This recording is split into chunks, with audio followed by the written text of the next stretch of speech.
Welcome back to What Are You Thinking podcast. So glad you're here today. It's going to be an incredible show. I'm Ron Lewis. It's my lovely wife, Lynette. We're so happy to be here, and our guest today is Germaine Mikhail. You said that great. She is a dear friend of mine for many years now. We're excited that you're going to get to hear from her today. Thank you for joining us. We always promise you on this podcast a time to challenge your thoughts that might hold you back. The theme of our podcast is change your thoughts, change your life. The power to change each one of our lives is often just a simple, nuanced thought change. And today we're going to chat about some of those ways that we do that. So Germaine, welcome. We are so happy you're here. Thank you. It's always good to be with friends. Yeah, Well, we are live in Tulsa, Oklahoma today. Here we are at Oral Roberts University, and you both went to college here, undergrad, right? Yes, actually grad for you, right? Grad for me. And undergrad for me.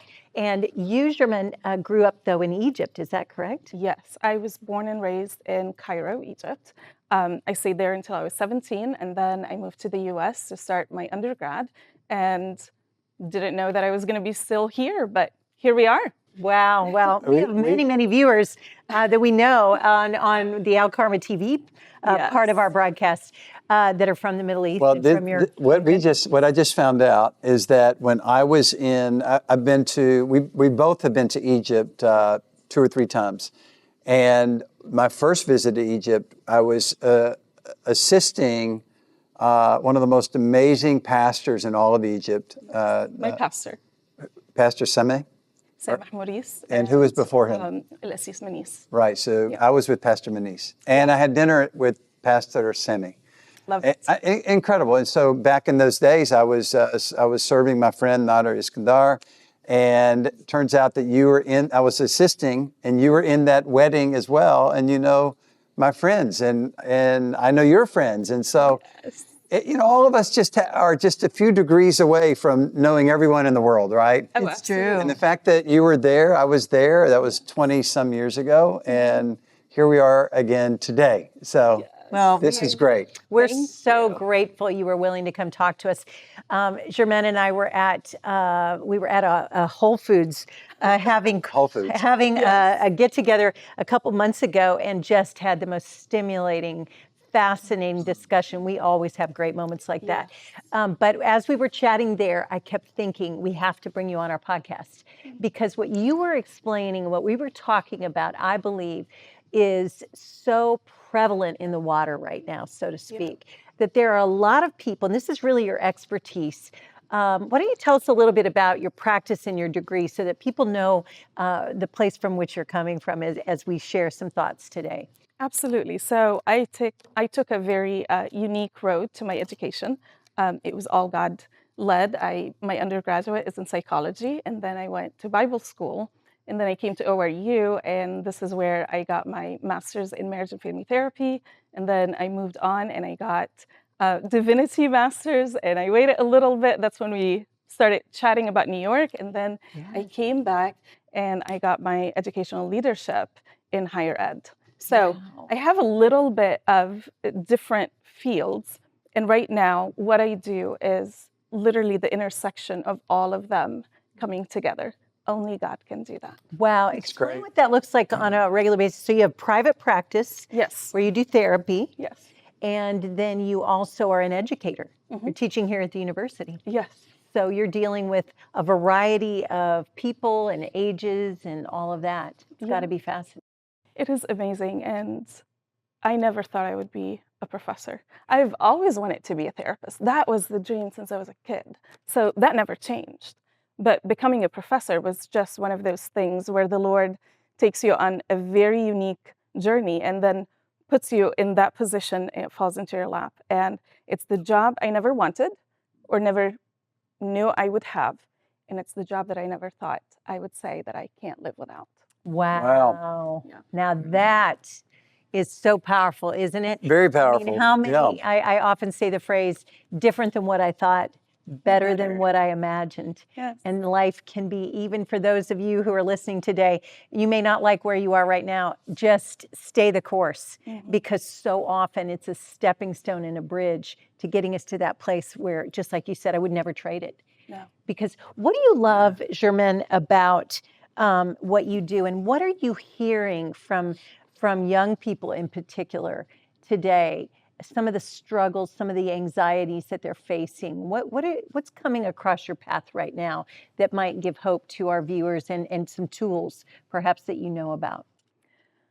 Wow. Well, what I love is walking with the students. I think that is the story of every professor here at the university. We love our students. Without them, I wouldn't be a professor. I would just talk in an empty room. It's the students that make the journey really worth it. And one of my favorite parts is walking with the students, helping them form a career path that they are passionate about, that fulfills God's purpose on their lives, but also helping them learn how to think. And that's one of the challenges that I'm seeing today, is that our students either don't know how to think or are self-censoring to a point to they're suppressing their own thoughts a lot of the times. I have never experienced this in the US. One of the things that drew me to the US is that freedom of thought and critical thinking and being able to think outside the box and outside of the rules and the regulations. And I always push my students to think deeper than what I'm just saying. And oftentimes when I ask them questions, I find them sitting, calculating what they have to say, and self-censoring. And that's been really challenging to watch and really interesting to see the change in our culture now, where freedom of thought becomes a liability rather than a freedom enjoyed. Wow. So you think people are afraid to really say what's on their what's in their minds and what's in their I thoughts? think some people would blame that on education itself, going back Right? into the early. Yeah, that's what I've been hearing and reading, that that students tend to get in the box early on, and they go through rote memory, but they're never really challenged to speak up, and there's a growing insecurity and fear and shame and all of these things that are part of the human condition, right? So by the way, I did my undergraduate degree in psychology also. I love that. Right. So I didn't know that. Well, right. So we had that in common as well. And yet I was in with that group of people who just wanted to try to figure out what's wrong. How did I get to be this messed up? Yes. Wow. And so then we wanted to study and get to know, the thoughts of everything from Freud all the way to Jung, all the way to, cognitive, behavioristic, and all the different models that you can imagine, right? So we have this in common, and I feel like that a lot of what you're describing really could be coming from the growing, increasing insecurity, thanks to the digitalization of the world, thanks to social media, thanks to those things.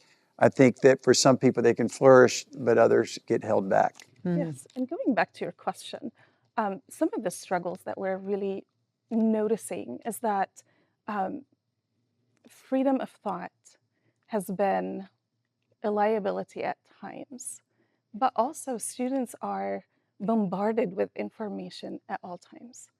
Forming their thoughts have become challenging, but also labored. And one of the things that I love to do with my students is to challenge their thoughts, challenge their emotions, right? There is Good.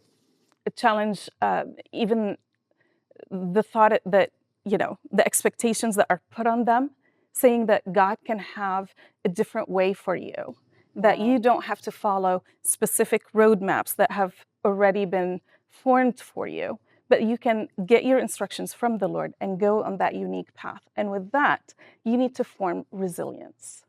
And that's one of the challenges that I see.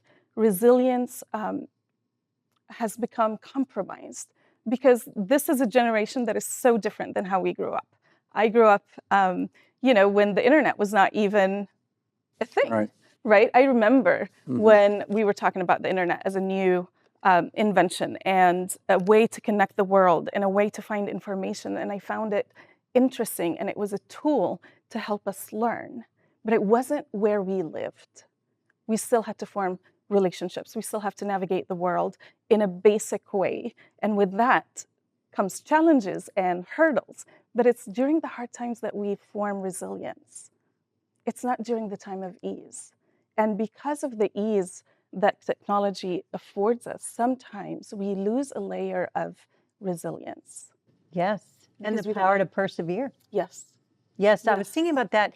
We think of the value of customization and the value of options. Yes. It's like I hear people describe this when they come from other nations even. You go to grocery stores in the United States and there are 15 mayonnaises Yes. and 60 choices of coffee, whatever it is.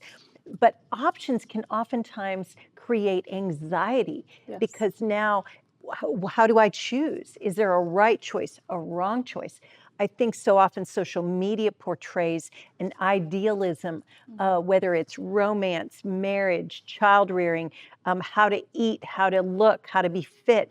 And if you're constantly bombarded with visuals that are different than what your reality currently is, rather than let that be inspiring, it becomes debilitating. Yes. Now I'm impatient because my spouse doesn't treat me the way this couple just did when they took a trip to Italy, or you could name the scenarios over and over. And I find the lack of resilience and perseverance often in this generation, where we're all tempted to want that we see now Yes. instead of waiting sometimes 10 years, sometimes 20 years before that visual might become our reality. Is that comparable to what you're talking about? Oh, absolutely. Absolutely. I cannot count how many times the Lord would give me a promise. And just because we're so eager, I want to live the promise that I receive. And you think it's going to be a year down the road, Yes. 6 months, 2 years, if you're really patient. And then reality comes and it's 10, 15, 20 years It's true. down the road. And how do you keep hope when hope deferred makes the heart sick? But yet, the one that you trust, the one that gives the promise. And all of a sudden, you're in that internal battle. Do I trust the Lord? Because He's never failed me. He's not about to start right now. But what do you do with the in between? I've noticed that when I was young, we all have this moment when we first encounter a situation that is difficult, right? Remember the first situation that you really struggled with, and you felt like the world was coming to an end. It's like, when am I ever going to get out of this situation? My life is over. And you have all these thoughts that come to you. And then you get over that situation. And then it's a time of peace, calm, and you get into another one. And all of a sudden, the world feels like it's just crumbling again. But what happens over age is that you learn several lessons. The first lesson is, this too will pass. That lesson or that phrase has gotten me through so much. Because I grew up knowing how to persevere. But what do you do when the perseverance needs to last?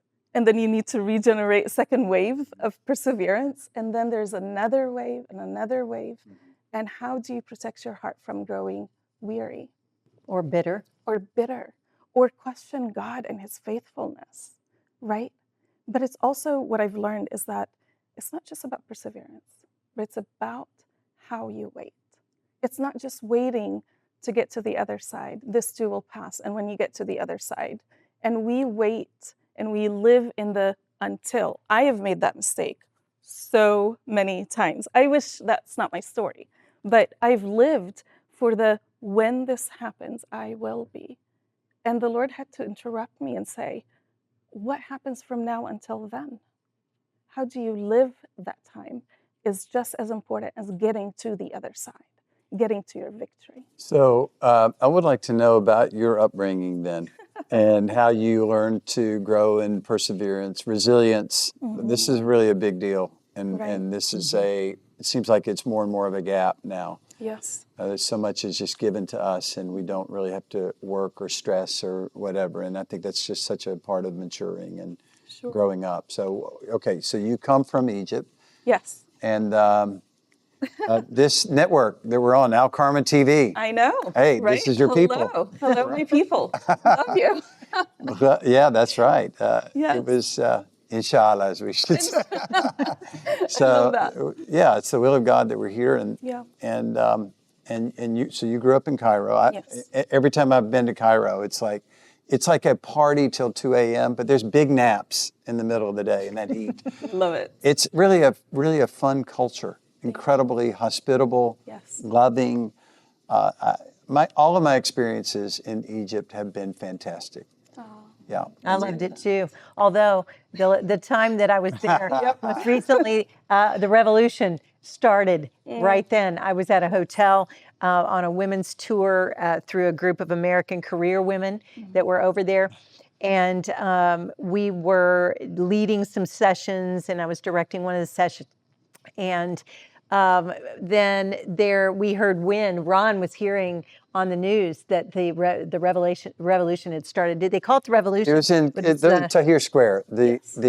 Yes, that uprising. What was it called? I think the world called it the Arab Spring. Yeah, there you go. Okay. I'm not sure that Arab that's Spring. the best terminology. And so I was at home watching this on the news, and we would talk every night. And I had to decide, because I knew that she didn't know. I had to decide, should I tell her this, or should I just not tell her, or should I get on a plane and go to Egypt and extract her? I mean, no, really. I mean, like then, because we didn't know what was going to happen, because there was the stink bombs going off and all the stuff that was happening then, and so when we would talk at night, I'd made the decision, I'm not going to tell her because it's going to ruin her experience there if she knew. So that was any way I did it, it would be not the right decision. Right. And eventually, I mean, it all worked out. But that was like 3 days later. The group I was with was very protective and. But they got you out. It was a big deal. They got you out at 4 a.m. in vans that took you directly to the airport. It was middle of the night. It was. Yeah, we flew to London. But I will say, my memories of Egypt are far more fine than that, because we got to go to the pyramids, of course, and see just the culture there, and just love our viewership here on Al Karma TV, and of course we broadcast on podcast platforms in the U.S. as well. But speak a little bit, if you would, Germaine, about the experience of coming into a culture that you don't know, and being a part of something new. What that was like for you, and what did you have to go through, and just learning to know yourself in a land that was new to you. So the story is really one that I didn't expect, right? You talk about that a lot. I grew up in Egypt, 17 years, finished high school there. And when I decided to come to the US, obviously there was great support. My family was behind me. My friends were supportive, even though they didn't know right away. And it really happened so fast. So I just had to pick up and go. And when I came here, this is before you can just call anybody in the world for free. So every time I would have to phone home, it would be charged by the minute. Do you remember those days? Yes, of course. Yes, we had to call like the calling card, and you had to punch in all the numbers before you're able to connect to your family. So with that came a lot of support from a distance, not because there wasn't a desire, but because of proximity. And that sort of took me out of a very supportive environment where I loved my pastors, I loved my church, I loved my friends, I loved my family, and I was by myself here, navigating a world that my parents were not as familiar with. So I didn't have guidance, again, not because there was no desire, but there was no knowledge. Where were you? Where did you come? I came to Texas, where Jesus lives. My famous saying. I came to Texas for my undergrad, and then I went to a Bible school there, and then I came here to Tulsa. To Tulsa for my graduate work. So during that time, I had to really rely on the Lord. And I remember one time in those moments where we feel so defeated by our circumstances. And again, there was nothing defeating about my circumstances, but when you're alone over and over and over, navigating the world at the age of 17, that's young. It is. And carrying the responsibility of your future, I got to a moment where I said, Lord, why did you do that? I could have been with my friends in the same university, and we would all be colleagues. Did you speak English? Yes, yes. So you learned English in Cairo. Yes, yes. Okay. I was in an English school, so English wasn't the issue as much as going to a British English school and then coming to Texas. That is a cultural shock in of itself. Right, Right. it is. It really is. But I asked the Lord, why did you do this? And his answer was really interesting. He said, you wouldn't have experienced me as father, as friend, as shepherd, to the same level and to the same degree had you stayed where you had your support group. In your comfort zone. Yes. So I had to come here and learn how to rely on the Lord. And through working that muscle over and over and over, you learn to persevere. You learn to push through. You learn to trust when trust seems to not pay off right away, but it has a timeline of its own, when waiting has a timeline of its own. And this is where I learned how to persevere and push through. And so how about in your childhood? Would it be this similar? Did you have any hardship as a child, or was it all just seemed like really easy and nice? And I was really blessed to have a really great community. I really your family? I'm thankful for that. My family, my friends, my church family was like family. It is multi-generational. Now it's huge. But at the time that I was attending, we knew our pastors. We knew all the families there. The pastor's granddaughter was one of my best friends growing up. So we just were very tight growing up, and we had that support. But school was hard. School in Egypt or education in Egypt, you're really competing for few spots at the college level with a lot of people, because it is a dense and populated nation. So everybody is looking for those specific spots. And education became very competitive, especially when you get to high school. And that was really difficult. That was an area where I had to learn how to endure and persevere. And I was one of the very few classes that our last year of high school really determines which college you go to.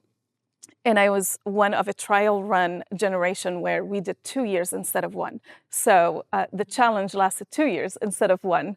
And that was a good training ground for sure. I can see where you would be such a great educator now, though, for young people, because you can look at a generation of those who are struggling, who may not feel like they have enough answers, or wonder if they're going to have what it takes to make it. And you can look them in the eyes with great, sincere empathy and say, you can do this. You can get through this. You can make it through the challenges that you're facing. Can you talk about the power of community? So you come to a new state, a new country, a new nation. What was the power of new community? Because you mentioned in your background, you had strong community, you had family and natural network. Now you're transplanted. I think perhaps a number of our viewers even have considered making a move to another nation, making a change in their life. And it feels lonely to do that. But how did that work for you when you show up in a new place? How did you make the steps in developing a new life for yourself? One of my best friends always says something: building community is intentional, and it's hard work, but it's rewarding and it's essential. It is not a luxury that we have. It's an essential part of life. We are not made to live life alone. So when I came here, you go to college and you meet so many friends, and I didn't know a stranger, so anywhere I go, I make a lot of friends right away. And I would have friends, but the challenge with that is you move from one university to another, from one school to another. And every time you do it, you have to restart over. So I've started my life over, I don't know, maybe 6 times, so it feels. And but everywhere I go, I try to build community. And the more you do that, the more your community expands and it builds on top of one another. And as you know, relationships are for a season, a reason, and a lifetime. But I've seen God's faithfulness in always sending me the right people at the right time, at the right season that I needed them, because they had to substitute for what I didn't have because of the distance. So if somebody is thinking about coming here or going to a different nation, I would say one of the most important things is to go about building community. The same way you go about you building a career, the same way you go about tending to your family, it's intentional work, but it's rewarding. I mean, look at us right now. It's been 19 years in the making, and Yes. here we are, still connected through living in different states, probably most of those 19 years. Right. I love what you just said. Some friendships are for a season, some for a reason, and some for a lifetime. It's good. And sometimes it's all three, but oftentimes it's for a season. I think of that even in the workplace. I was pondering that this morning for some reason when I was getting ready, putting my makeup on and everything. I was thinking about how over my now 40-year career, how few of the projects that I remember. I hardly remember any of them. Yeah. Don't even really remember the pain that went with some of those seasons, but I remember all the people. If someone brought back a name, even people I worked with casually, I would remember their faces. And that's why majoring on the people, even in jobs that we don't enjoy, even in places we'd rather not be, even with difficult bosses or tough coworkers or dysfunctional family members or seasons of dysfunction, remembering that in the end, when we look back, those relationships, good and bad, will be who we remember. And there are lessons and there are gifts to take from each one of those places. And to add to that, I think it's really important for this generation to focus on building healthy communities with the age where everybody is at your fingertip. But how many people are really walking with you during the seasons of life? And oftentimes seasons of life will fluctuate, right? There are good seasons and bad seasons. They are challenging seasons and seasons of triumph. Who is walking with you becomes really important. One of the things I see in my students is that they try to do this life alone. And it's so You see that? You actually see that? Absolutely. Or they feel lonely. They feel lonely. And I think we know that in the US now we have an epidemic of loneliness that has been declared. So people are having a hard time finding true connections, right? So even though you're surrounded by so many people and you have so much engagement on social media, you can still live life alone or feeling lonely, misunderstood, not connecting. There's a trend that I've noticed that people try to escape the difficulty of life. We have what they call now a human or an adult pacifier, right? I feel anxious, I pick up my phone. I feel lonely, I pick up my phone. I connect to people and it gives me the impression that I have community. But I don't have this where we can touch, where we can sit together, eyeball to eyeball, saying, hey, I'm here for you. What do you need? How can I support you? And it's during that time that we build resilience. Resilience even is built within the context of relationships. But if I use my human pacifier to push all my emotions aside, I find myself to be lonely in a world full of people. And that is actually harder than being lonely alone. Being lonely alone in an isolated environment, gives me an understanding why I'm lonely. But when I'm surrounded by people, and yet I feel lonely during this journey, it becomes harder emotionally. The idea that I can escape all negative emotions, I think, I don't know if you remember, I am a student of culture because I came here from a different culture. So I'm always looking for trends and patterns. How do Americans do life? And I remember when they started saying positive vibes only. And the first thought that came to my mind was, this is horrible. This is bad. This is not going to end well. And here's why. We've lived for a while now. I'm in my 40s. So you live and you learn that positive vibes only is the desire, the wish, but it's not something that I should go after because life comes in seasons. And if I don't accept the hard seasons, I can't really celebrate the good seasons. Our brain is not made to filter our emotions, in categories. I'm going to only feel all the good emotions, but the bad emotions I'm not going to experience. Actually, I either experience emotions or I suppress them. So to the degree that I feel my emotions, I'm going to feel the entire spectrum. But if I want to experience true joy, I need to be familiar with grief because I have nothing to contrast it to otherwise. But if I suppress grief, I also suppress the level that I experience joy. That's fascinating. So the idea that I can push away negative emotions, difficulty of life, escape it, actually is making the problem more. People are more anxious, they are more depressed, they are more hopeless. So how do you do this? How do you handle your emotions? And people do it in so many different ways, but I'd like to hear your perspective on that. That let's say somebody is really in depression, clinical depression, where they need help or they need medicine or whatever. How can this person take a step out? Because I think the problem is it's another pandemic. And I think people are really suffering. I really do, emotionally. Yes. And until you really learn how to manage your emotions, you're going to be looking for other things to take the place of it, or whatever some people call it, like shopping. Escapism or sedation or of go some buy sort. something, or just spend your whole life on the internet, just surfing. Scrolling. Right. So tell us what practically talk to someone as if they are going through this level of depression right now. What would you tell them? Wow. If you're going through a time of depression, one of the very first things that I say is lean in. And that is the one thing that people don't want to hear when they're experiencing the toughest of emotions. How do I lean in the very first thing that I want to run away from, right?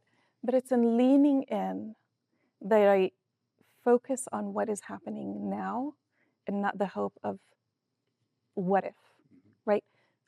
It is important to keep hope and to know that this too will pass. This is only a season. We live long enough to know seasons of heartache and seasons of triumph. So we learn that it will pass, but for it to pass, I have to face it. So leaning into my emotions becomes really important. Calling on community becomes another piece because we can't go through difficult life situations alone. Difficult seasons are not meant to be experienced alone, in isolation, right? So we pull on friends, we stand by one another, and then we learn how to live with the depression until I learn how to overcome depression, because it's a journey.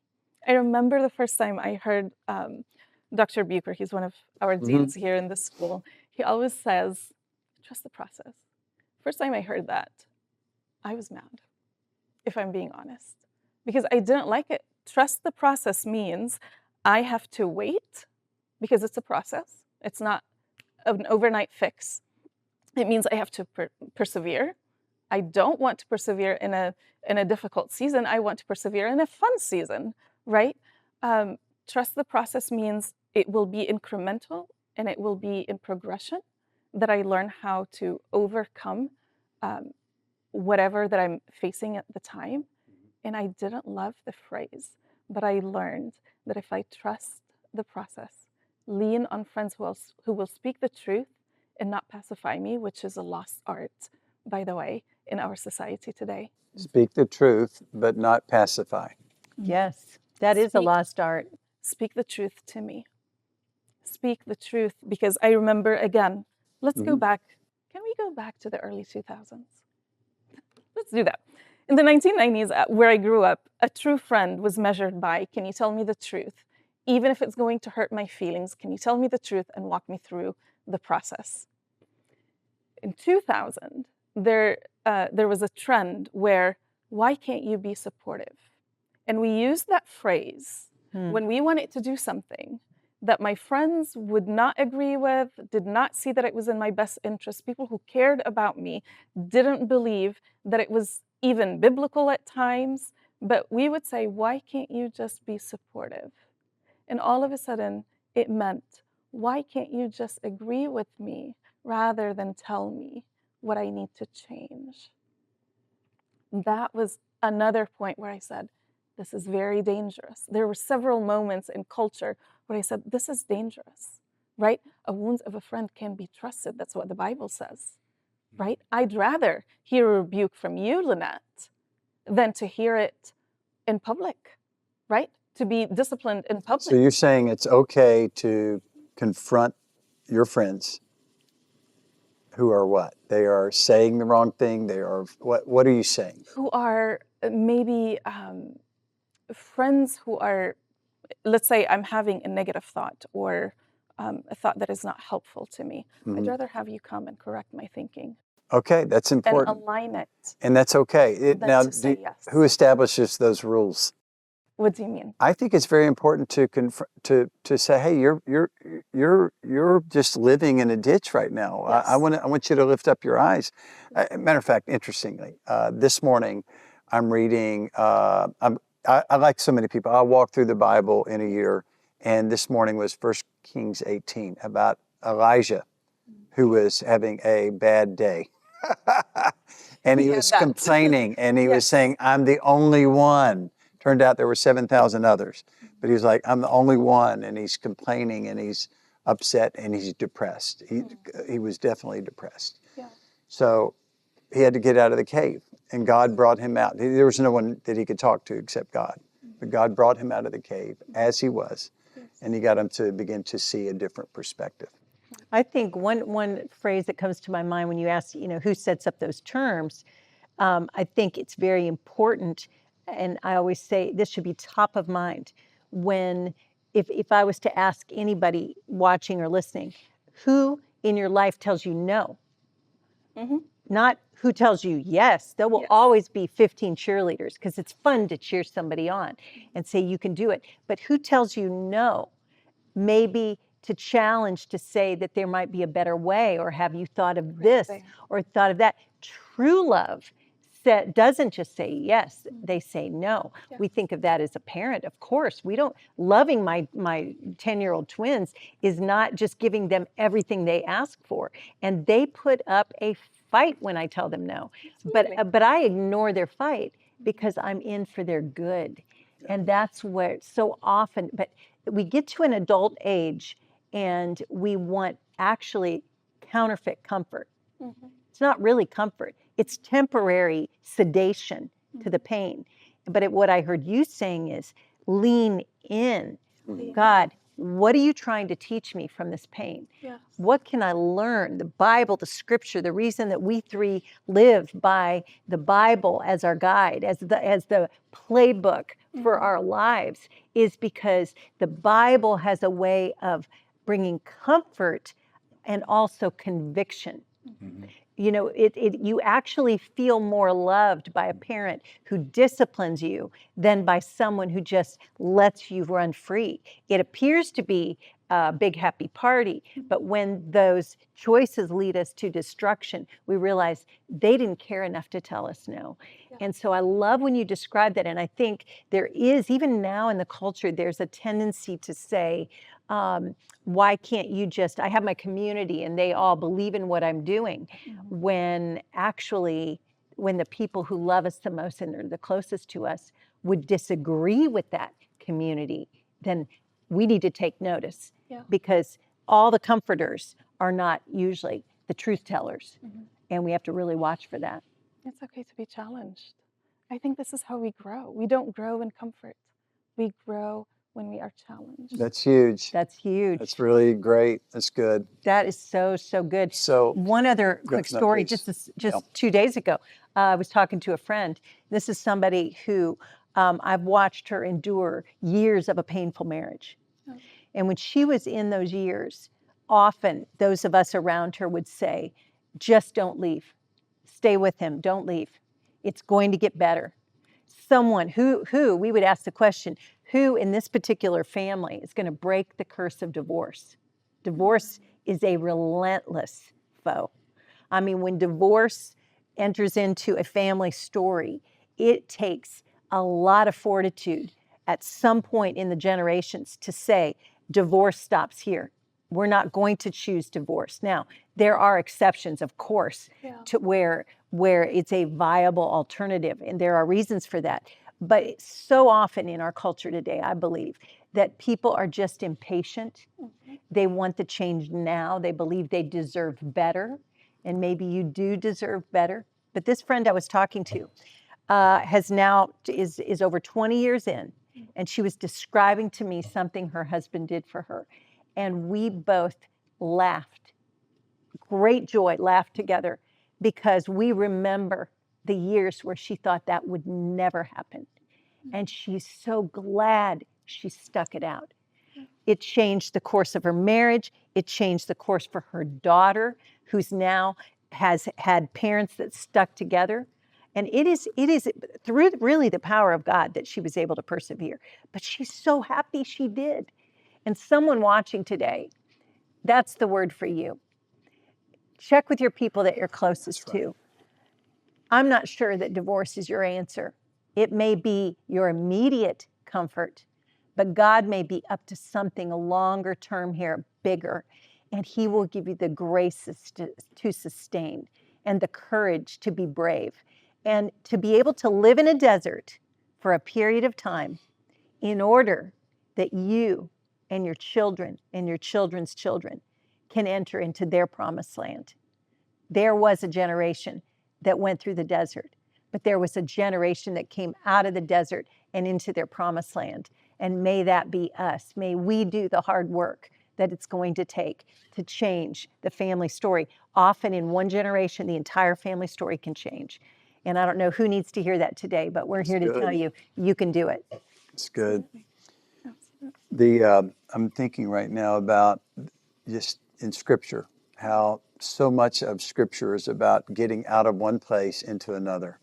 The very word exodus, ekkodos, means the way out, the road out, the path out, just getting out.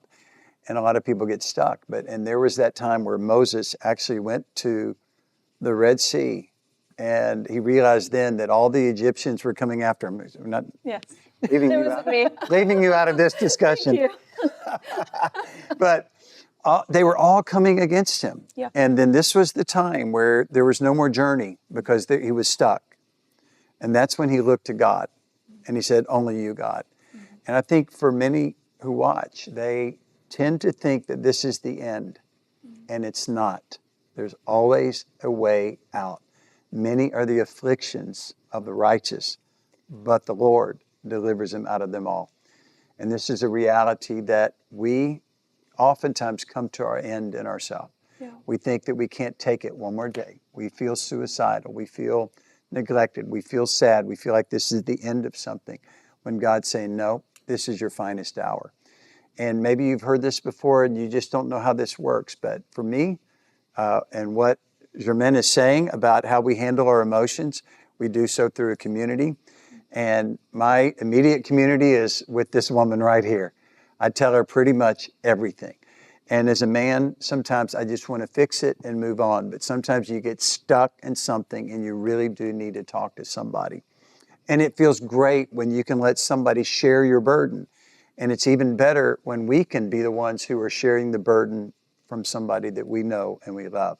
But also in our community, so many communities leave out the main thing. And you know what the main thing is? The main thing is having a shepherd. Yeah. It's having Jesus in the mix, in the life, with the community. And a lot of people get stuck in their community, and the community may not even know it. Everybody in the community could say, oh, you're fine. I see that tumor's growing, but you're fine. You'll get through this, or whatever it is that they're stuck on. And they don't have someone who could come in and say, hey, you have a serious issue here. You need to see a specialist. You need to see a doctor. And I think for me, a lot of times is I need to go directly to Jesus and honor and own my own situation and realize I can't blame anybody else anymore. It's my fault. But the good news is that God is a forgiving God. He doesn't leave you in that place forever. He wants you to know that there is such a thing as a second chance. I've lived through it. I've experienced it. And you can too. And I think there are people right now who are watching and listening who really feel like they're at the end of the road. And you're having your Moses moment where Moses said, Only God can deliver. Only God can do this.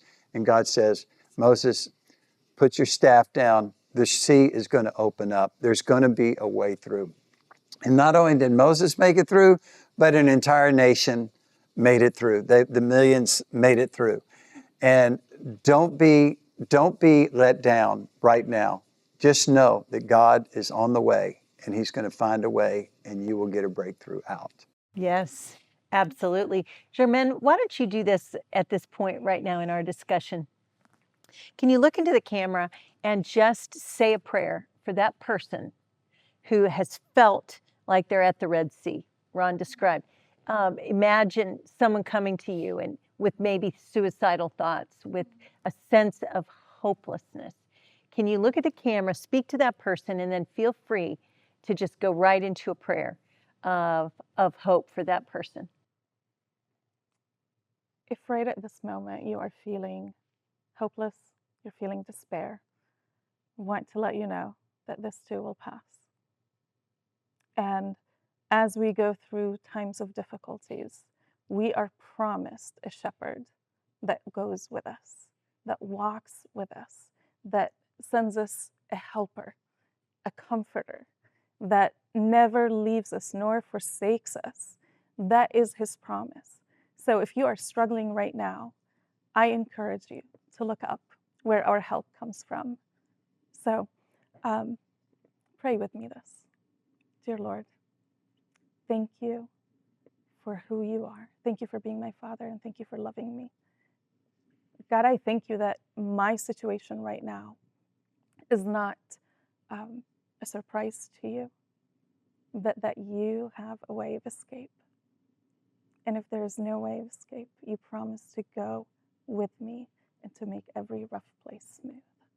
I give you this situation, I give you this time, and I pray that you would help me get through, endure.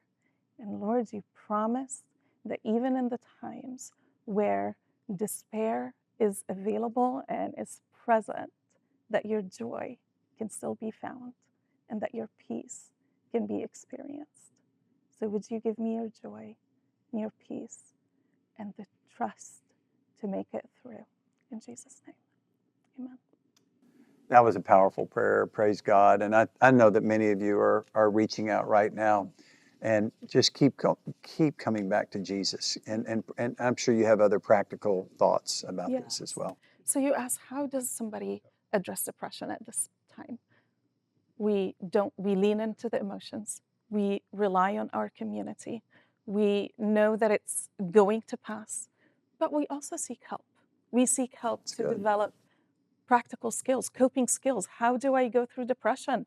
If I am clinically depressed, I might need medication, but medication is not the end all be all. I also need to talk to somebody who is an expert to walk me through times of difficulties. And why do you think so many people would call that a stigma? Something like depression we want to shove it under the carpet, or when people are going through things and they have to take medicine, there's so many people are say, oh no, you just have to have faith or whatever. How do you deal with situations like that? Are you specifically addressing the church culture or cultural in general? I think it's both. I think both, yeah. Yeah. So in the church culture, obviously, there's the idea that you can pray everything out and you can Bible and verse everything out. And if you have Jesus, you don't need anything else. And yes, if you have Jesus, you don't need anything else, but even Jesus needed his friends. He came and he had 12 close friends. And when he struggled, he went to the Father. Would you let this cup pass? Right? We all need to seek out help. Seeking out help does not mean that Jesus is not enough. It just means that I need somebody to show me how to do it better. In our culture, I think now seeking help has become normalized. When we were growing up, that was not the norm, right? There was a huge stigma with it. Why do you need to go to a therapist? Why can't you talk to us as a family or friends? Or why can't you do it alone? Because sometimes we need an extra layer of support and we need expert help. As a therapist, I know how to walk you through depression and anxiety.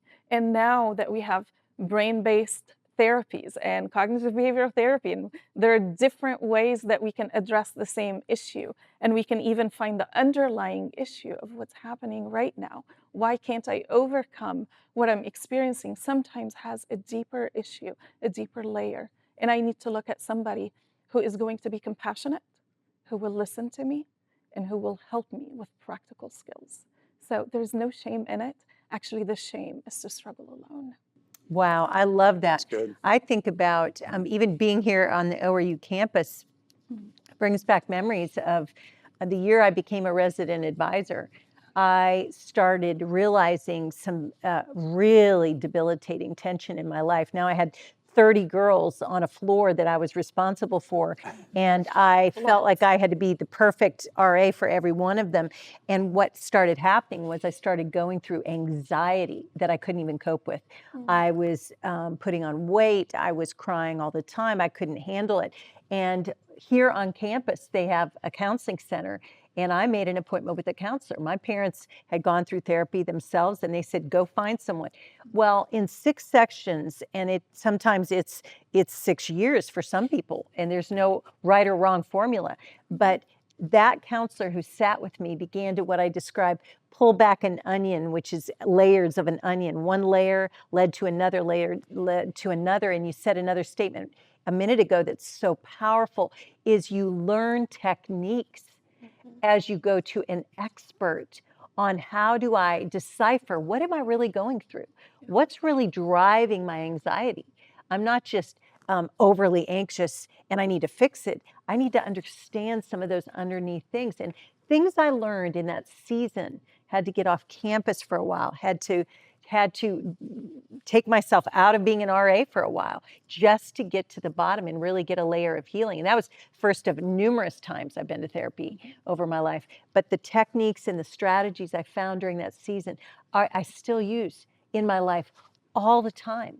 It's no different than going to a specialist if I have a sports injury, or if I want to improve my golf game, or if I want to become a better athlete or parent. We never put stigma on that. Of course, we want to aspire to the greatness that we can be. The same is true in mental health and in emotional health and spiritual health. And so I love that you talk about that.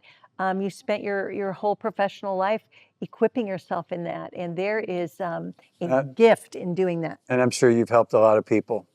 And I commend you for that. Thank you. You know, having been a pastor for 40 some years, we did put a priority on counseling. And I forget all the technical terms for all of the different, there's so many different strategies. And I think that everybody needs to find their path forward in this. I have been to therapy before. I spent a week with a guru, a Christian therapist who was very well seasoned, and everything in me wanted to not do it. Everything in me wanted to say, no, no, no. But I realized if I don't walk through this, then I am cheating myself, and I am putting limitations on myself and even God. Yeah. Because God will comfort us and help us, but He sometimes will direct us to be humbled and allow us to humble ourselves so that we can really get the help that we need. And so I recommend it. Now in New York City, where we live part of the time in New York City, and as we're in New York City, it's almost like everybody has their therapist and their dog. I mean, everybody. It's like, that's a thing. Yes. It's like, well, here's my therapist says it. And so there can be a dependency on that's not healthy. And what I found that when I went to see this particular guy for a week, and it's like he knew my script. He knew me because he prepared, I prepared. I did it the way that I was supposed to do it, which don't cheat yourself on this, because you don't want to have a therapist for your whole life. You want to have Jesus to be the front and the center, but you have these people who are special, like what you were just saying, like you might want to be a better speaker. Do you go to Jesus to be a better speaker? I mean, really, Jesus is on the throne. Of course, you can learn from Jesus, but there might be a coach who can actually walk you through that. So we're coming to our end on this absolutely wonderful conversation with you. And it really makes me happy to hear what you're doing, what you've learned, and how you help people. Because human emotions are very difficult to deal with. Well, and I think it's worth mentioning that, Ron, when you went to that week of therapy, and you've been to many different therapies over the years, it was following a divorce that you had. Oh yeah, I was going through it. You were going through your own. You had a divorce, and we've watched together in our marriage God reshape the future and in a very redemptive way. I mean, you can go through a lot of pain, and don't stay though in the guilt and the shame and the pain and the disappointment, because while we want to make good choices along the way, God also is such a redeemer, and he takes everything that the enemy meant for evil and he will turn it for the good in the end. So Germaine, we're so happy to know you. We're happy you are our friend and that you got to be here with us today. It's been a joy. It's always a joy to be with you. Always.